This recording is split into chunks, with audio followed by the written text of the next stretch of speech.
Okay, next news is out of Minnesota, USA. Mm. Woman allegedly forced to remove hijab for mugshot gets $120,000 in a settlement. So, a 57-year-old Muslim woman who was born and raised here in America um, broke the law, and I'm going to get to that here in a second.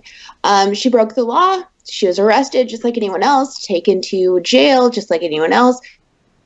Um, and they told her she needed to remove her hijab. She refused because there were males present. And she also said it was for religious purposes, so she couldn't remove it, period. They explained to her that, look, you have to. It's a mugshot for a reason. And she was forced to remove her hijab and her Islamic dress.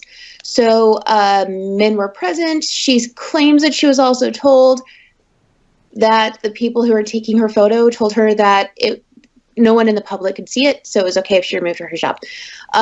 So, yeah, she was put into regular jail clothes, just like everybody else, and she is saying religious discrimination. The article tries to outline this as she's an innocent woman. Yeah, she broke the law, but it was just for a traffic offense, and then she was supposed to go to court, but then she didn't go to court because she was taking her kids to the hospital, so really she shouldn't have even been in jail in the first place. But that's not the case, because many Americans, we also go to jail for issues like this. I personally haven't, but I have had a warrant out for my arrest whenever I missed court once. So yeah, I know how it goes, and I know it sucks, and I know that nobody wants to be in these situations, but point of the matter is everyone is subjected to this treatment. Everyone is. Anyway, she sues. This was back in 2013. They just now reached a settlement where she gets $120,000.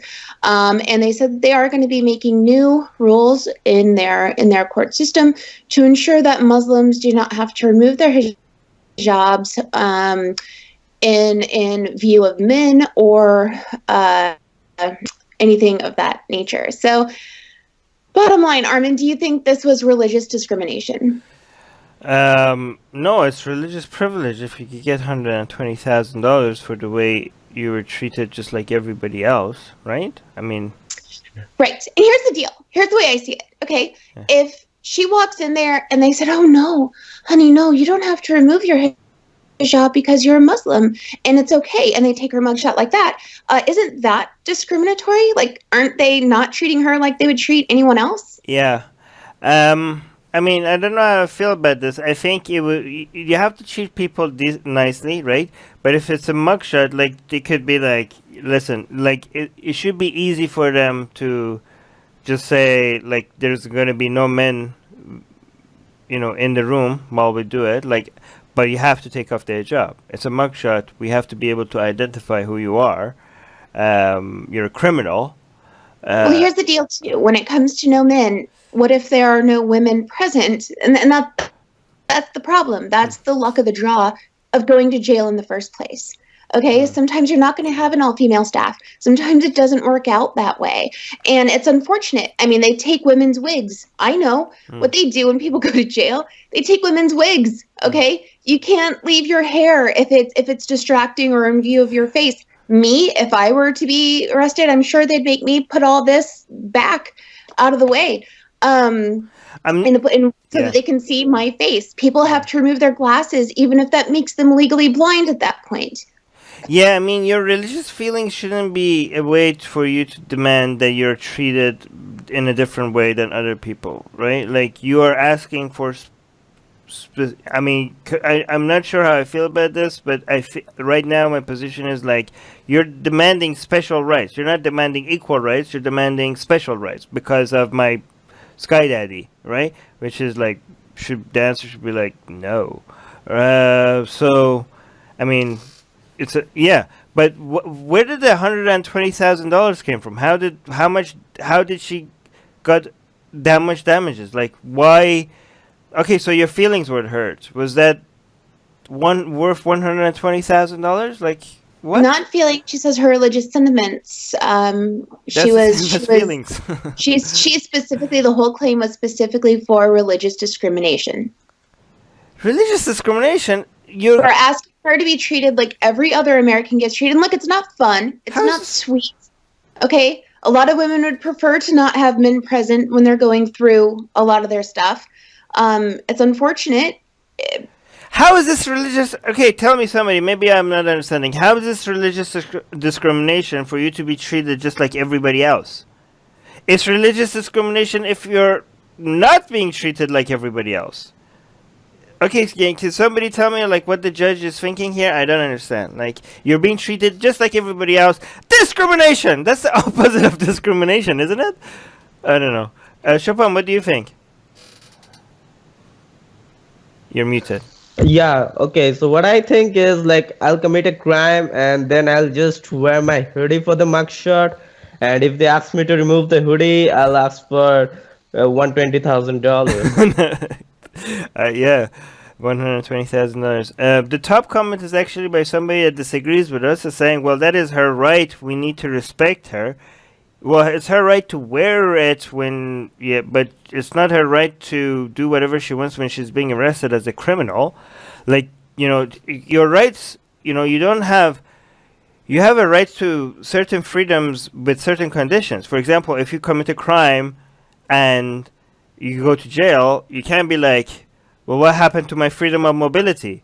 Well, you lost it because you committed a crime, right? So, Right, and there's a difference, to be fair. There's a difference between how people are treated in, like, say, a penitentiary versus jail. Most people in jail, they like to try to treat them as innocent until proven guilty. They know that they're there for, certain violations that some know, like, it's obvious they committed. Like this woman here, she didn't appear in court. That's just an obvious breakage of the law, unfortunately.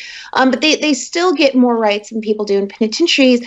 And that's because once you're convicted of an actual crime or a felony and things of that nature, and you're sent away for a while, you actually lose a lot of your civil rights. There are rights that you don't get anymore during that time that you're there. You don't have the right to wear what you want to wear. You don't have the right to get out of your cell when you want to get out of your cell. You do lose a lot of basic rights. And this is just one of those situations where in trying to treat everybody the same, when they get your mugshot, they have to get identifying features. They have to see your hair. They have to, see if you've got a scar or a tattoo or something that you're hiding.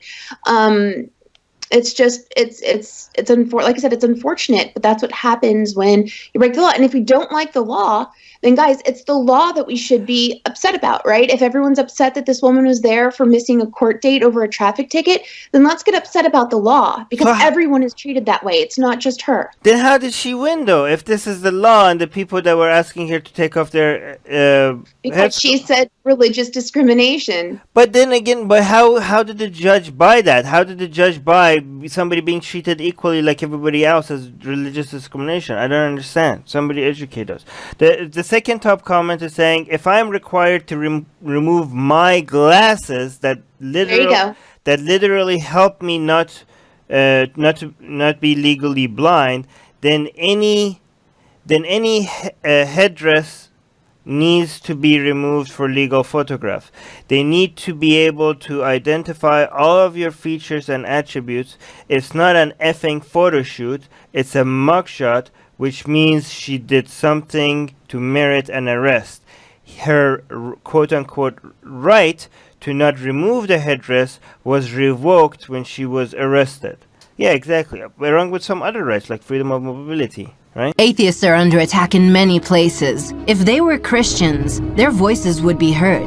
If they were Jews, their voices would be heard. If they were Muslims, their voices would be heard.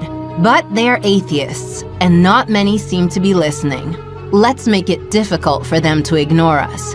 We have built a global community, and now we are tearing down geographic, cultural, and language barriers so we can find each other and support each other. In the last decade, we have built the largest atheist community in the world. Now we're doing the same in other languages. With your help, we have started Atheist Republic in Persian and Arabic. انضميت مؤخرا لأسرة Atheist Republic وحيصير عندي بودكاست باللغة العربية. As we grow, we can dedicate more time, staff, and resources to start doing the same in Spanish, Portuguese, Malay, Bengali, Urdu, Hindi, and other languages. We are providing community, support, informative content, and amplifying the voices of those who need protection, especially in countries where people feel isolated simply for their lack of belief. We want to be there for them, and we are only getting started. Help us get there. Check in the description for ways you can support our projects.